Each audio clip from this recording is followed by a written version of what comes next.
Hello student, मैं विष्णु दिवाकर। इस video में हम बात करने वाले हैं discipline specific core course education semester third के बारे में।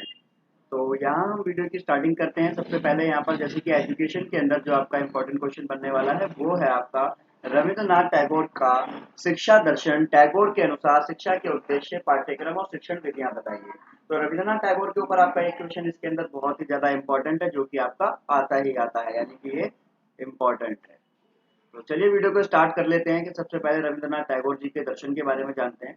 हम टैगोर के दर्शन शिक्षा दर्शन के अंतर्गत समझने की कोशिश करेंगे कि टैगोर के अनुसार क्या शैक्षणिक सिद्धांत होने चाहिए, साथ ही साथ शिक्षा का पाठ्यक्रम और शिक्षण विधियां क्या होनी चाहिए, और साथ ही गुरु शिष्य संबंध, विद्यालय का परिवेश किस प्रकार का होना चाहिए, शिक्षा का स्थान आदि सभी बातों पर चर्चा करेंगे।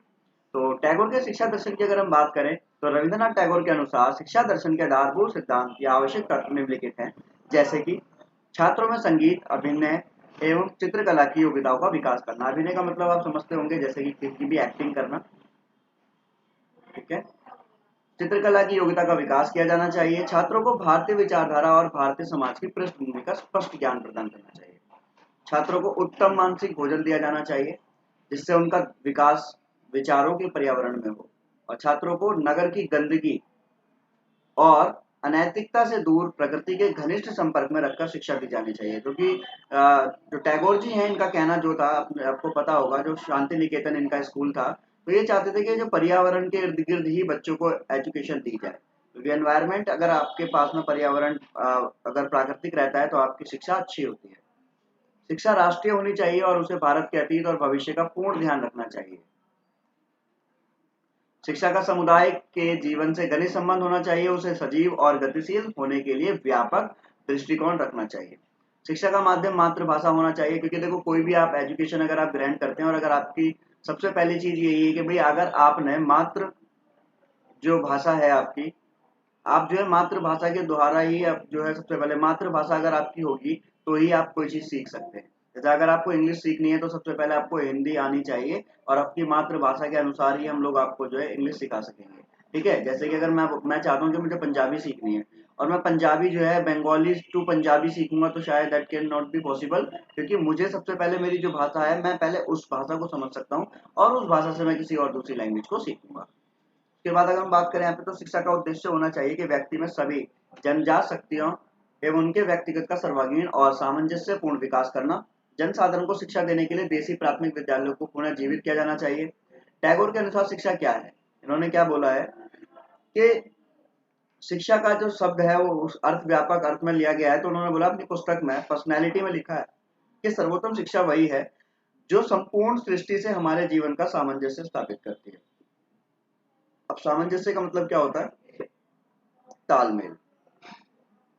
ठीक है, तो संपूर्ण दृष्टि से टैगोर का अभिप्राय क्या है यहाँ पर कि संसार की चार और अचर, जड़ और चेतन, सजीव और निर्जीव सभी वस्तु, इन वस्तुओं से हमारे जीवन का सामंजस्य तभी हो सकता है जब हमारी समस्त शक्तियां पूर्ण रूप से विकसित होकर उच्चतम बिंदु पर पहुंच जाए। और इसी को टैगोर ने पूर्ण रूप से मनुष्यत्व कहा है। शिक्षा का कार्य है हमें इस स्थिति में पहुंचाना। इस दृष्टिकोण से टैगोर के अनुसार शिक्षा विकास की प्रक्रिया है। वह मनुष्य का शारीरिक, बौद्धिक, आर्थिक, व्यावसायिक, धार्मिक और आध्यात्मिक विकास करती है। टैगोर के विचार में शिक्षा का रूप अत्यंत व्यापक है। अब वो कहते हैं कि जो शिक्षा है वो बहुत ज्यादा व्यापक है, और शिक्षा को व्यापक अर्थ के अंतर्गत अगर हम बात करें तो टैगोर शिक्षा के प्राचीन भारतीय आदर्श को ध्यान रखा गया है, और वह आदर्श है साविधा या विमुक्ति। इस आदर्श के अनुसार शिक्षा मनुष्य को आध्यात्मिक ज्ञान देकर उसे जीवन एवं मरण से मुक्ति प्रदान करती है।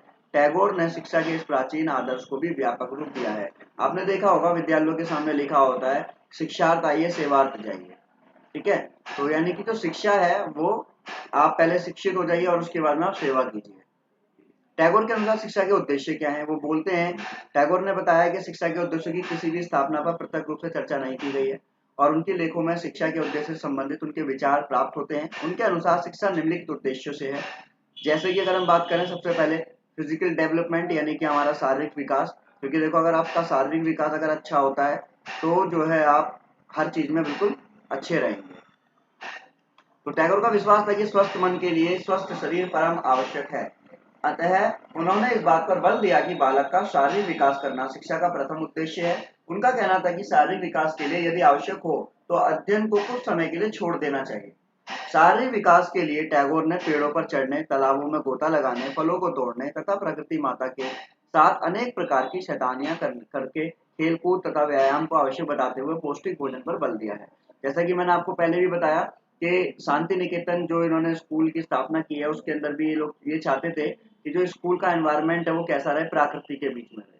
ठीक है ना, क्योंकि प्राकृतिक के बीच में अगर हम रहते हैं तो वहां पर हमारी शिक्षा बहुत ज्यादा अच्छी होगी।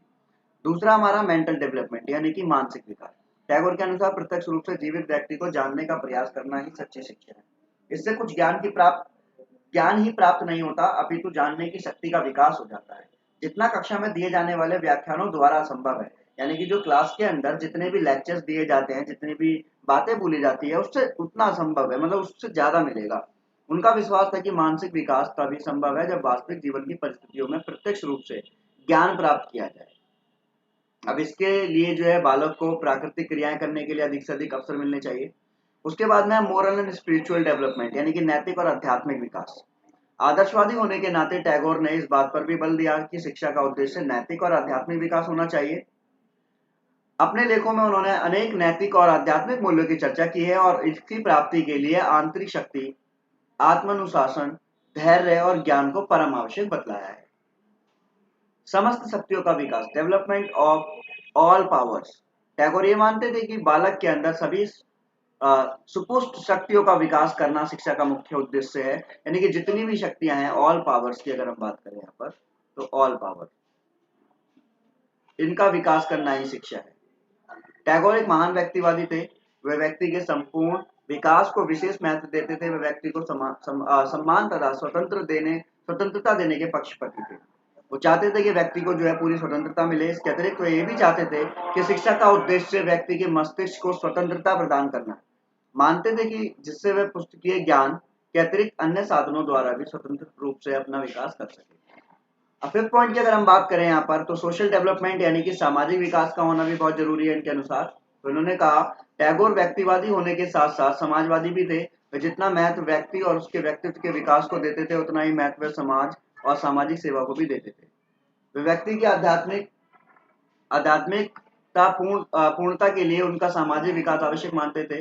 अतः शिक्षा के द्वारा व्यक्ति को एक ऐसे सामाजिक बंधन से बांधना चाहते थे जिससे व्यक्ति सामाजिक विकास करने के लिए प्रयत्नशील रहे, और अतः उन्होंने अपनी संस्था में सामूहिक कार्य और जन सेवा को अधिक महत्व दिया।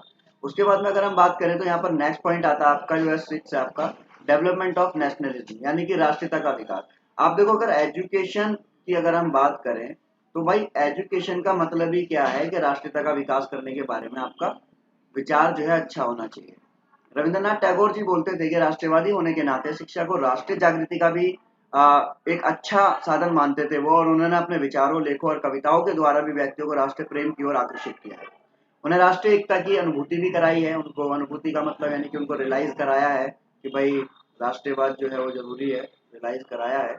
और नेक्स्ट पॉइंट की अगर हम बात करें तो उसके अंदर बताया गया है अंतरराष्ट्रीय दृष्टिकोण का विकास यानी कि डेवलपमेंट ऑफ इंटरनेशनल एटीट्यूड। तो इंटरनेशनल एटीट्यूड की बात करें यहाँ पर, तो अंतरराष्ट्रीय दृष्टिकोण की, तो उनके अनुसार बोला गया कि शिक्षा का अंतिम उद्देश्य बालक में अंतरराष्ट्रीय समाज के प्रति चेतना उत्पन्न करना है। वो चाहते हैं कि विश्व में एक स्थापना, मतलब जो है एक एकता स्थापित हो, और अतः वे चाहते थे कि शिक्षा के द्वारा बालक को अंतरराष्ट्रीय समाज के बंधन में बांध दिया जाए। अगर हम बात करें इसके आगे, टैगोर के अनुसार पाठ्यक्रम की अगर हम बात करें, रविंद्रनाथ टैगोर पाठ्यक्रम को विस्तृत बनाने के पक्षधर थे। उनके अनुसार पाठ्यक्रम को इतना व्यापक होना चाहिए कि उसकी परिधि में बालक के जीवन के सभी पक्षों का विकास हो। वो चाहते हैं कि इतना समुचित विकास हो जाए बच्चे का, मतलब। दूसरी बात ये भी कि उन्होंने अपनी भाषा और संस्कृति के साथ साथ अंतर्राष्ट्रीय महत्व की भाषा को भी उन्होंने बल दिया है। प्रकृति और ललित कलाओं के तो ये प्रेमी थे, और इनको तो इन्होंने पाठ्यक्रम में मुख्य स्थान दिया है। तो ये आपकी जो वीडियो थी जिसके अंदर हमने बात की किस चीज के बारे में, जिसमें हमने बात की रविंद्रनाथ टैगोर जो हैं,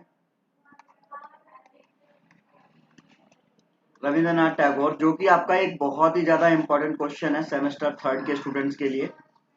यूनिट वन में से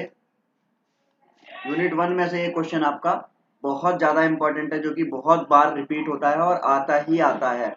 तो इसके पीडीएफ के लिए आपको क्या करना है, वीडियो के डिस्क्रिप्शन में जाना है, और समझने के लिए वीडियो देखें, और बाकी आप इसके नोट्स लेने के लिए आपको क्या करना है, ये PDF वीडियो के डिस्क्रिप्शन में से ले लेनी है। Thanks for watching.